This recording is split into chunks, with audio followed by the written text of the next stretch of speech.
Student, তোমরা যারা ক্যালকাটা ইউনিভার্সিটির আন্ডারে প্রথম সেমিস্টারের ছাত্রছাত্রী আছো, তোমাদের জন্য আজকের ক্লাসটা খুবই গুরুত্বপূর্ণ। আজকের ক্লাসে তোমাদের ইএনভিএস অর্থাৎ পরিবেশবিদ্যা সাবজেক্টের 100% কমনযোগ্য 5 নম্বরের প্রশ্নের সাজেশন নিয়ে আলোচনা করব। এছাড়া তোমাদের 2 নম্বরের প্রশ্নের সাজেশন প্লাস অ্যান্সার, অর্থাৎ 2 নম্বরের যে প্রশ্নগুলো আমি আলোচনা করব প্রত্যেকটা ইউনিট ধরে ধরে তার সঙ্গে তোমরা উত্তরগুলোও পেয়ে যাচ্ছ। সুতরাং তোমরা যারা প্রথম সেমিস্টারের ছাত্রছাত্রী আছো ক্যালকাটা ইউনিভার্সিটির আন্ডারে, তোমাদের জন্য আজকের ক্লাসটা খুবই গুরুত্বপূর্ণ। তোমাদের প্রথমে আমি কোয়েশ্চেন প্যাটার্নটা বলবো। দেখো, তোমরা যারা বিএ, বিএসসি, বিকম পাস কোর্সে আছো, অনার্স কোর্সে আছো, তোমাদের প্রত্যেককে ইএনভিএস অর্থাৎ পরিবেশবিদ্যা সাবজেক্টটা 50 নম্বরে পরীক্ষা দিতে হবে। তোমাদের নিজস্ব কলেজে অর্থাৎ হোম সেন্টারে পরীক্ষাটা হবে, তবে কোয়েশ্চেন পেপারটা তৈরি করবে ক্যালকাটা ইউনিভার্সিটি। আর এটা তোমরা জানো যে 3টে শিফটে পরীক্ষা হয়। মর্নিং শিফট হয়, ডে শিফট হয়, ইভিনিং শিফট হয়। 3টে শিফটে পরীক্ষা হবে।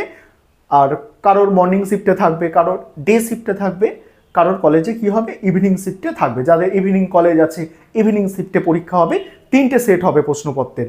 তাই তোমাদের কিন্তু প্রশ্ন একটু বেশি তৈরি করতে হবে, কারণ বুঝতেই পারছো যে একটা সেটে, প্রথম সেটে ধরো যে প্রশ্ন এসেছে, দ্বিতীয় সেটে কিন্তু সেই প্রশ্ন আর থাকবে না, তৃতীয় সেটে আবার অন্য প্রশ্ন। তাই তোমাদের প্রশ্নের সংখ্যা কিন্তু একটু বেশি করতে হবে। প্রথমেই এটা তোমাদের বলে দিলাম, কারণ অন্যান্য যে সাবজেক্ট তার মতো কিন্তু নয়। পরিবেশবিদ্যা সাবজেক্টে একটু বেশি না পড়লে তোমার কিন্তু সমস্যা এসে যাবে, সাপ্লি এসে যায়। এই কারণে এই সাবজেক্টটাই বেশি ছাত্রছাত্রীর। দেখো, কোয়েশ্চেন প্যাটার্নটা একটু দেখে নাও। তোমাদের 3 ধরনের প্রশ্ন পরীক্ষায় থাকবে।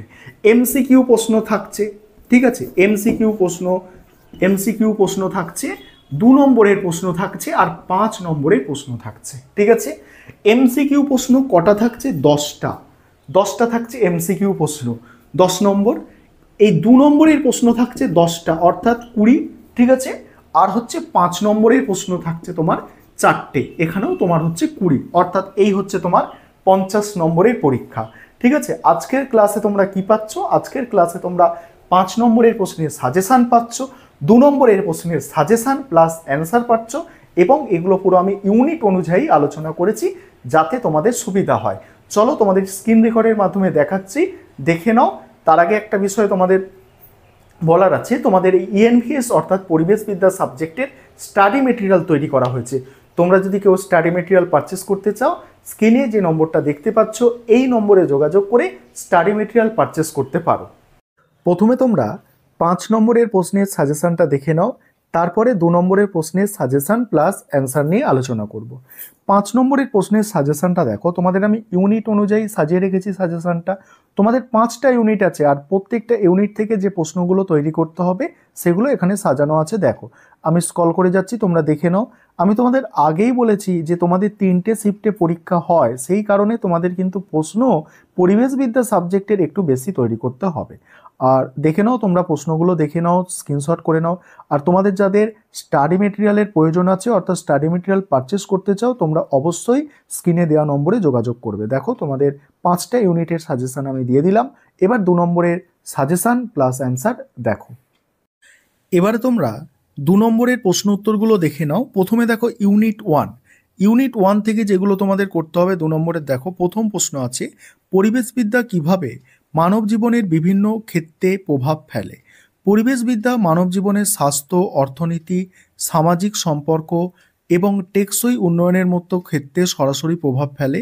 এটি পরিবেশ সুরক্ষার মাধ্যমে মানব কল্যাণের লক্ষ্যে কাজ করে এবং আমাদের দৈনন্দিন জীবনের সচেতনতা বৃদ্ধি করে। পরের প্রশ্ন আছে, দেখো, পরিবেশবিদ্যার অন্তর্ভুক্ত বিষয়বস্তুর উদাহরণ দাও।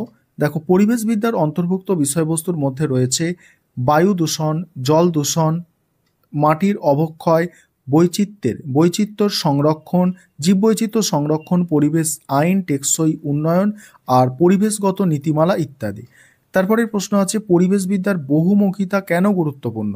পরিবেশবিদ্যার বহুমুখিতা পরিবেশের সাথে মানুষের সম্পর্ক ও প্রভাব বোঝাতে সাহায্য করে। এটি বিভিন্ন সমস্যার সমাধান এবং পরিবেশের সুরক্ষায় গুরুত্বপূর্ণ ভূমিকা পালন করে। পরের প্রশ্ন আছে, পরিবেশবিদ্যার বহুমুখিতা কি? পরিবেশবিদ্যার বহুমুখিতা বলতে বোঝায় বিভিন্ন বিষয়ে এর প্রভাব এবং সংযোগ। এটি জীবনবিজ্ঞান, ভূগোল, রসায়ন, সমাজবিদ্যা ইত্যাদির সাথে সংযুক্ত। পরিবেশবিদ্যা জীবনের সব ক্ষেত্রে প্রভাব ফেলে। পরের প্রশ্ন আছে পরিবেশবিদ্যার পরিধি কি? পরিবেশবিদ্যার পরিধি অত্যন্ত বিস্তৃত, যা প্রাকৃতিক সম্পদ সংরক্ষণ, দূষণ নিয়ন্ত্রণ, টেকসই উন্নয়ন, পরিবেশ আইন এবং জলবায়ু পরিবর্তনের মতো বিষয়গুলি অন্তর্ভুক্ত করে। এটি মানুষের জীবনধারা ও পরিবেশের মধ্যে সম্পর্ক নিয়ে কাজ করে। তারপরে পরের প্রশ্ন আছে পরিবেশবিদ্যার গুরুত্ব কেন অপরিহার্য? পরিবেশবিদ্যা পরিবেশ সংরক্ষণ ও টেকসই উন্নয়নের জন্য অপরিহার্য। এটি আমাদের ভবিষ্যৎ প্রজন্মের জন্য প্রাকৃতিক সম্পদ সংরক্ষণ, পরিবেশগত সমস্যার সমাধান এবং মানুষের স্বাস্থ্য ও কল্যাণ নিশ্চিত করতে সহায়তা করে। নেক্সট প্রশ্ন, পরিবেশ শিক্ষার গুরুত্ব কিভাবে পরিমাপ করা যায়? দেখো, পরিবেশ শিক্ষার গুরুত্ব পরিমাপ করা যায় মানুষের মধ্যে পরিবেশ সচেতনতার বৃদ্ধি, পরিবেশ বান্ধব আচরণের উন্নয়ন এবং পরিবেশগত সমস্যা সমাধানের নীতি প্রণয়নের মাধ্যমে। এটি সমাজের সকল স্তরের মানুষকে পরিবেশ সুরক্ষায় অংশগ্রহণ করতে উদ্বুদ্ধ করে। পরের প্রশ্ন আছে পরিবেশবিদ্যার গুরুত্ব কিভাবে টেকসই উন্নয়নকে উন্নয়নে সহায়ক? পরিবেশবিদ্যার গুরুত্ব টেকসই উন্নয়নের সহায়ক। দেখো এখানে অ্যান্সারটা, পরিবেশবিদ্যা টেকসই উন্নয়নে সহায়ক কারণ এটি পরিবেশ সংরক্ষণ, সম্পদের সুষ্ঠু ব্যবহার এবং দূষণ নিয়ন্ত্রণের মাধ্যমে মানব সমাজের স্থিতিশীল দীর্ঘমেয়াদী উন্নয়ন নিশ্চিত করে। এটি ভবিষ্যৎ প্রজন্মের চাহিদা পূরণে সহায়তা করে। দেখো এতগুলো তোমাদের চ্যাপ্টার আছে, 5টা চ্যাপ্টার এইভাবে পড়া সম্ভব নয়, পড়ে বলে দেওয়া সম্ভব নয়। আমি ধীরে ধীরে স্ক্রল করে যাচ্ছি, তোমরা তোমাদের সুবিধা মতো স্ক্রিনশট করে নাও। দেখো খুব সুন্দর করে লেখা আছে লো কার্বন লাইফস্টাইল কি, লো কার্বন লাইফস্টাইল কেন প্রয়োজনীয়, ঠিক আছে, মিশন লাইফের লক্ষ্য কি, সুন্দর করে তোমাদের একদম গুছিয়ে লেখা আছে, প্রশ্ন উত্তরগুলো গুছিয়ে একদম লেখা আছে। দেখো প্রথম ইউনিট থেকে তোমাদের 20টা প্রশ্ন রাখা হয়েছে। এবার দ্বিতীয় ইউনিট দেখো, দ্বিতীয় ইউনিট থেকে যে প্রশ্নগুলো আছে দেখো, বস্তুবিদ্যার সংজ্ঞা, বাস্তুতন্ত্র বলতে কি বোঝো, বাস্তুতন্ত্র পরিষেবা কি, এইভাবে একদম গুছিয়ে প্রশ্ন উত্তরগুলো একদম তৈরি করা হয়েছে তোমাদের জন্য। দেখে নাও, একদম গুছিয়ে লেখা হয়েছে, তোমরা তোমাদের সুবিধা মতো স্ক্রিনশট করে নাও। দেখো এবার 3 নম্বর ইউনিট দেখো, 3 নম্বর ইউনিটে আছে প্রাকৃতিক সম্পদ কাকে বলে, মানবিক সম্পদ কাকে বলে, সাংস্কৃতিক সম্পদ, জৈব সম্পদ। এইভাবে কিন্তু একদম তোমাদের জন্য কিন্তু গুছিয়ে অ্যান্সারগুলো রেডি করা হয়েছে। তারপরে দেখো, তারপরে 5 দাগের হচ্ছে অজৈব সম্পদ কি। এইভাবে তোমাদের দেখো, দেখে নাও অ্যান্সারগুলো, আমি স্ক্রল করে যাচ্ছি, তোমরা দেখে নাও এবং তোমাদের সুবিধা মতো তোমরা স্ক্রিনশট করে নিতে পারো, ঠিক আছে। এবার 4 নম্বর ইউনিটটা দেখো। আর আরেকবার বিষয়টা মনে করিয়ে দিই, তোমাদের এই সাবজেক্টের ওপরে স্টাডি মেটেরিয়াল তৈরি করা হয়েছে। তোমরা যদি কেউ স্টাডি মেটেরিয়াল পারচেস করতে চাও তাহলে স্ক্রিনে যে নম্বর দেখতে পাচ্ছ এই নম্বরে যোগাযোগ করে স্টাডি মেটেরিয়াল পারচেস করতে পারো, নয়তো তোমরা স্ক্রিনশট নিয়ে নাও, স্ক্রিনশট নিয়ে তোমরা পড়তে পারো। আর স্টাডি মেটেরিয়ালে কী পাবে, স্টাডি মেটেরিয়ালে 2 নম্বরের প্রশ্ন উত্তর, এমসিকিউ প্রশ্ন উত্তর এবং 5 নম্বরের প্রশ্ন উত্তর তোমরা পেয়ে যাবে, অর্থাৎ সাজেশন সহ উত্তর পেয়ে যাবে।